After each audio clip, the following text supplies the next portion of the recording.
That's right, Sundowns. You guys took the long route. You guys had to go out and break all types of league records in order to finish the league 6 games before it was done and get your God of Honors that way. Not at Kaizer Chiefs. But at Kaizer Chiefs, they make opposing teams line up and clap awkwardly for a keeper who's apparently retiring, or not, and then sending him straight back to the bench. I mean, can you match that, Sundowns? We even make all of the teams play with our ball. Where's your Puma ball? Feels just like a trophy to me.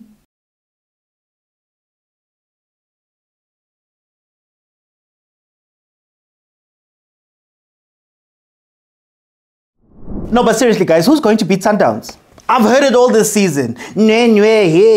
Pirates is going to be the best team to do it. If Stellenbosch doesn't beat them, no team will. They have the best chances, yada yada yada. It all looks great on social media, but the truth is, with this win, Mamelodi Sundowns has won their 22nd game of the season, to go along with only 6 draws. They've also broken the league record for the most points accumulated in one 30-game season, with 72 points. They could still make it 78. They are unbeaten in 51 league games in a row. And just for good measure, they are 2 games away from finishing this season invincible. It's never been done. I don't think you guys understand how incredible it is to go 51 games in a row without losing. There hasn't been a free goal that caught them off guard. There hasn't been a game where they switched off. There hasn't even been a match where the ref cost them a game.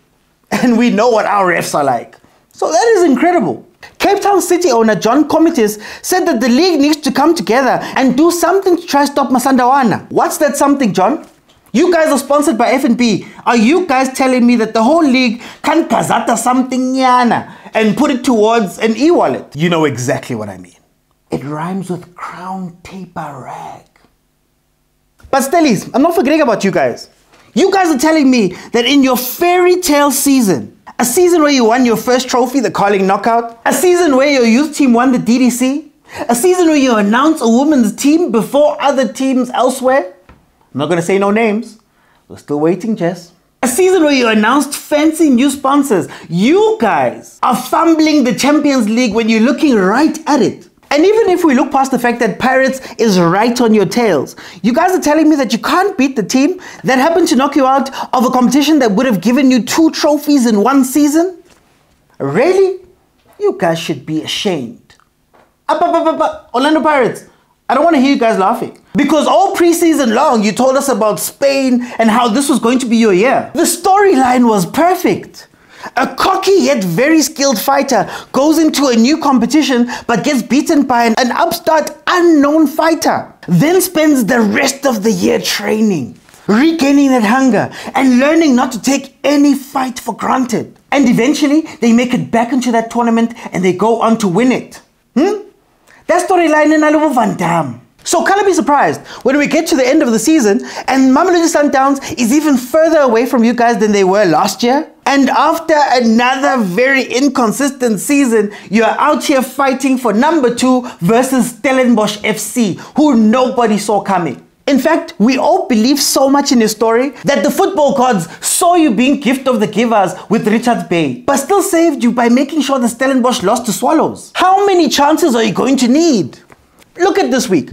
Mamelodi Sundowns was playing in Stellenbosch. Everybody knows that that's going to count more than likely as a win for Mamelodi Sundowns, which means that all you needed to do was to go out and at the very least draw versus Coach Ramovic for you guys to go into number 2. And what does Pirates go on to do? They lose. Not very Van Dam. You know what Van Dam would never do? Play in the Confed Cup. And that is where you're heading. You've got one more chance next week. You better take it. And also, I'd just like to speak to Coach Ramovic. There's a rumor that Kaizer Chiefs is interested in signing you. And I gotta say, you tick all of our boxes. Random European coach that we didn't know until he landed in South Africa. UEFA Pro license. Your surname ends with the itch sound. You've said all of the right things about the brand. And I think you know that we've been struggling to go out and beat Pirates. So watching you do it here really does make me feel like, drum roll please. Thanks, Tim. You might be perfect for this job. And think about it, not much is going to change. We play home games at Mobela too. You'll be comfortable.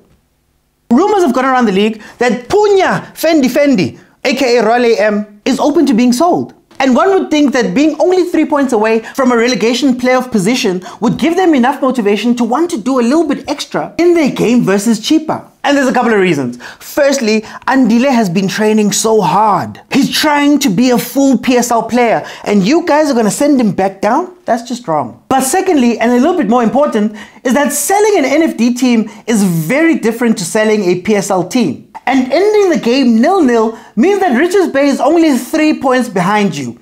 Now, to give you the benefit of the doubt, Richards Bay would probably have to win by 6-0 in order for them to be assured that they would stay in this league. But it's still a chance. Richards Bay finds itself in this position because they managed to lose their game versus Cape Town City 3-1. And that means, for all intents and purposes, that the last game that Richards Bay is going to play this season is merely going to be a warm-up for that relegation playoff versus Amatax and the returning 10-10s with Baroka. But it could be worse. You could be Cape Town Spurs. They're just honoring games at this point. And even though they managed to score first in the 32nd minute, you could feel that that golden arrows goal was inevitable. This team has only 5 wins, 5 draws, and 19 losses to their name. Shame, man. I'm going to miss those guys. I'm pretty sure Coach Ernst has that parachute ready.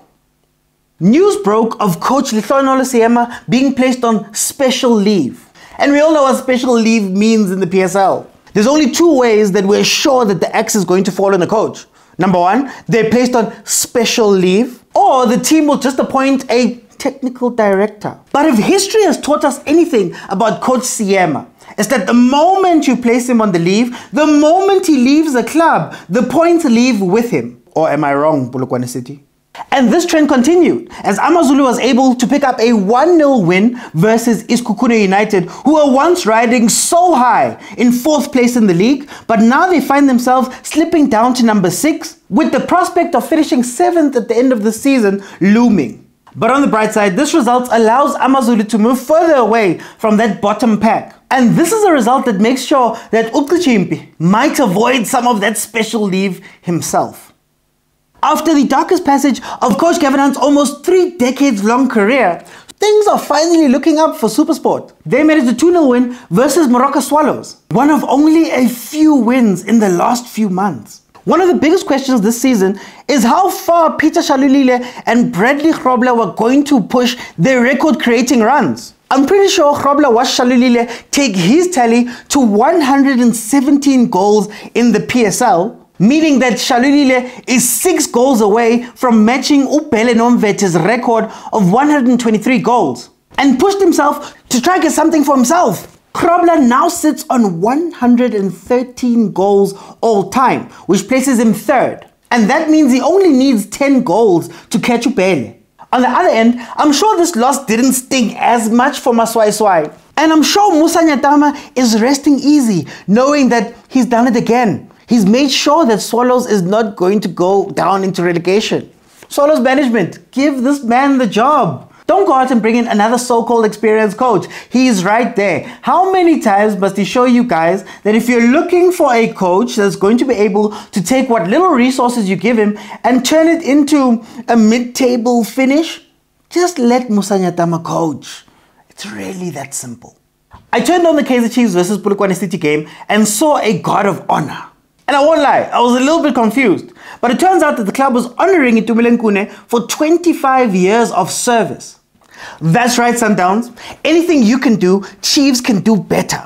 I mean, you guys took the long route, having to win the league 6 games early in order to force teams to stand and clap for you guys before games started. Well, at Chiefs, they force visiting teams to awkwardly stand and clap for a retiring goalkeeper who's not even going to play in the game. Khune did the whole god of honor, stood there, got given signed jerseys and applauded, only for him to head back to the bench. That makes me so sad. I don't think some of you understand who Khune was. This is the Khune I know, lifting trophies, going out and winning awards. But for him to have to go out and celebrate his 25 years with the club in an empty F&B stadium, for a team that are clinging on to 8th place with everything they have, while also extending their trophyless run to 9 years, that's just sad.